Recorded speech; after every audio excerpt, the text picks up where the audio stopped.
नमस्ते everyone, happy Navratri to all of you.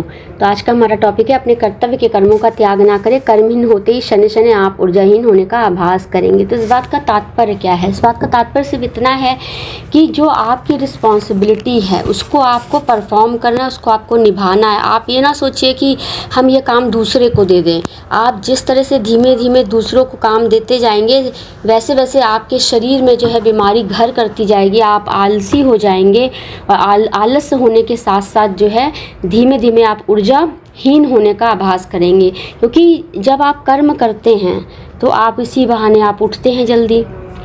Time bound काम करने से क्या होता है कि हमें समय पे काम ख़त्म करना है तो हम फटाफट जल्दी कार्य करते हैं। जब हमारे पास कार्य ही नहीं रहेगा, एक छोटा सा एग्जांपल लेते हैं, घर का ही लेते हैं।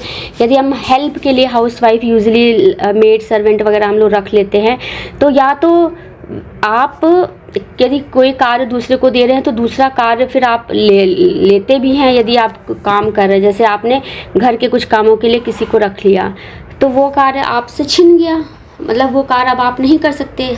वैसे छीना नहीं, मतलब यदि आप चाहें तो आप वो कार्य कर सकते, लेकिन वो अब आपने कार्य किसी और को दे दिया कि आप ये कार्य करिए, उसके लिए आपने उसको पेड वर्क रखा आपने, ठीक है।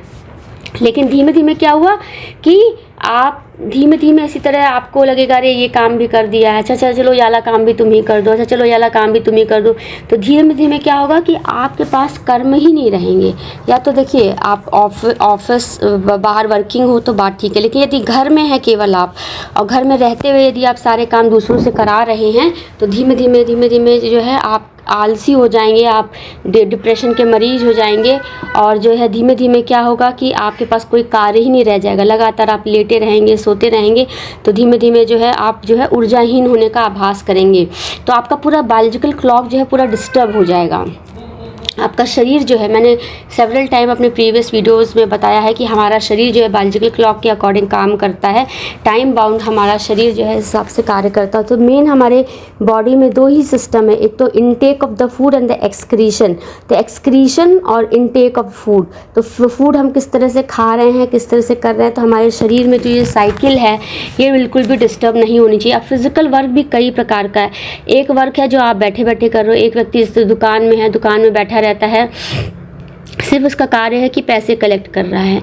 एक व्यक्ति है कि घर पे है, केवल बैठे बैठे सब्जी काट दे रहा है, केवल खाना बना रहा है, तो वो एक प्रकार का कार्य है। लेकिन एक दूसरा व्यक्ति है जो पूरा फ्लोर क्लीनिंग कर रहा है, पूरा आंगन साफ़ कर रहा है। तो वहाँ पे देखिए फिजिकल वर्क भी कई प्रकार के होते हैं, तो अलग अलग प्रकार। तो वही मैं आपसे कह रही हूँ कि आपको कर्म करने की आवश्यकता है, आपके बॉडी मूवमेंट होना। आप ऐसा काम चूज़ करो जिसमें आपका बॉडी मूवमेंट हो, या फिर आप अलग से एक्सरसाइज कर लो, हैं, या तो आप अलग से एक्सरसाइज कर लो कि आप अलग से एक्सरसाइज कर रहे हैं। और जो है लेकिन जो आपको मैंने बताया जो नेचुरल वर्क के कारण जो एक्सरसाइज होती है वो डिफरेंट होती है एज़ कम्पेयर टू आप जो इस तरह की एक्सरसाइज करते हो। तो या तो आप जिम ज्वाइन कर लो या आप कोई आउटडोर गेम खेल लीजिए, तो आपको एक्स्ट्रा टाइम मिल जाएगा इन सब बातों का। तो यदि आप अपने घर के काम की रिस्पॉन्सिबिलिटी किसी और को दे देते हैं तो आपको जो है एक्स्ट्रा टाइम मिल जाता है दूसरे कार्य करने के लिए, जैसे आप खेलने के लिए जा सकते हैं, किसी तरह से जा सकते हैं।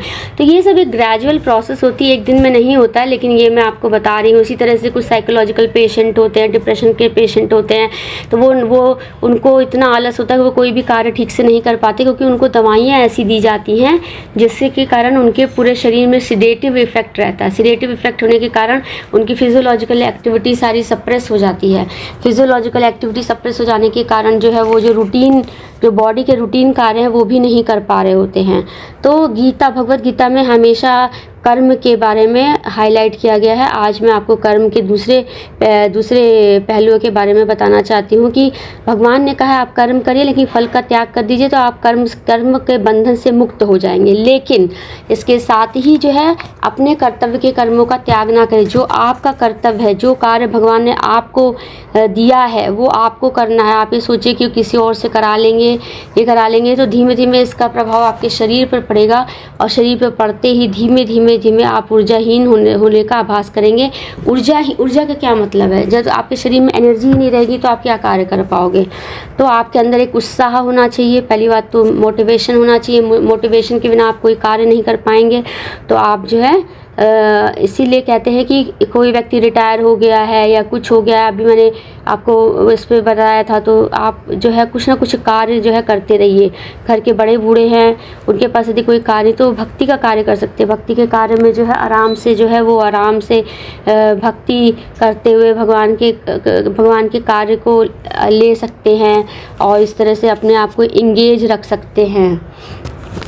यदि आपके पास कोई कार्य नहीं है तो सबसे बेस्ट है कि आप भक्ति पूजा का कार्य ले लीजिए, तो वहाँ पर आप पूरा दिन जो है भगवान में आप रमे रहेंगे, भगवान में एब्जॉर्व हो जाएंगे, धीमे धीमे भगवान को, ईश्वर को याद करते करते जो है कुछ कार्य कर लेंगे। तो आपको मैंने बताया ये कि आप चैंटिंग करिए, जपा करिए, प्रभु का नाम मुख से लेते ही आपको अपार ऊर्जा का एहसास होगा, अपार ऊर्जा आपके शरीर के अंदर आ जाएगी और जो है आप सुचारू रूप से कार्य करेंगे। तो अपने शरीर के बायोलॉजिकल क्लॉक को ठीक रखने के लिए कुछ ना कुछ फिजिकल वर्क करते रहना चाहिए, फिजिकल वर्क का त्याग ना करें।